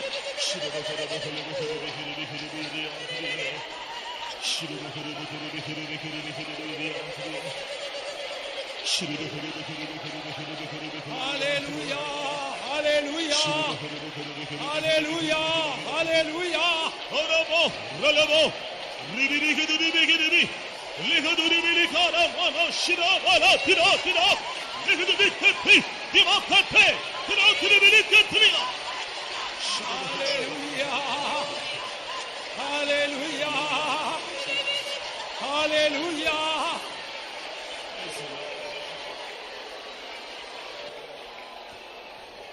Amen, Jesus. Amen, Jesus. Shall we open our mouth and by faith shall we say that by grace I will go up? நாம் எல்லாரும் நம்முடைய வாயை திறந்து விசுவாசத்தோடு கிருபையினாலே நான் அவர் வரும் பொழுது நான் போய்விடுவேன் என்று சொல்லுவோமா? Shall we all say, by grace I will go up? நாம் எல்லாரும் வாயை திறந்து சொல்லுவோம், அவருடைய கிருபையினால் நான் போய்விடுவேன். By grace I will go up. அவருடைய வருகை கிருபையினால் நான் மேலே எடுத்துக் கொள்ளப்படுவேன். Hallelujah. Hallelujah. ஜெபம் பண்ணுவோம். அருமையான இயேசுவே, அருமையான நேரத்துல உடைய ஜனங்களை நீ கூட்டி சேர்த்த தயவுக்காக ஸ்தோத்திரம். கர்த்தாவே, நீர் எங்களை சபையாக கட்சி எழுப்புறது மாத்திரமில்லை, உடைய மகிமையான வரிக்கு எடுத்துக் கொள்ளத்தக்கதான மேலான சத்தியங்களை இந்த நாட்களில் நீ எடுத்துக் கொடுத்த தயவுக்காக ஸ்தோத்திரம். அந்த சத்திய வசனத்தின்படி கூடி சேர்ந்த ஜனங்கள் தங்களை ஆயத்தப்படுத்திக் கொள்ள ஒரு நல்ல சந்தர்ப்பத்தை நீ கொடுத்த தயவுக்காக ஸ்தோத்திரம். நீர் அழைத்தவர், உண்மை உள்ளவர், அப்படியே செய்வார் என்று நீ எடுத்துக்காட்டு தயவுக்காக ஸ்தோத்திரம். கர்த்தாவே, எங்களை நற்கிரியை தொடங்கினவர் உம்முடைய நாள் வரைந்த நடத்த நீர் வல்லவராக இருக்கிறது என்று உம்முடைய வல்லமுள்ள கரத்தை நீட்டினால் நமக்கு ஸ்தோத்திரம்.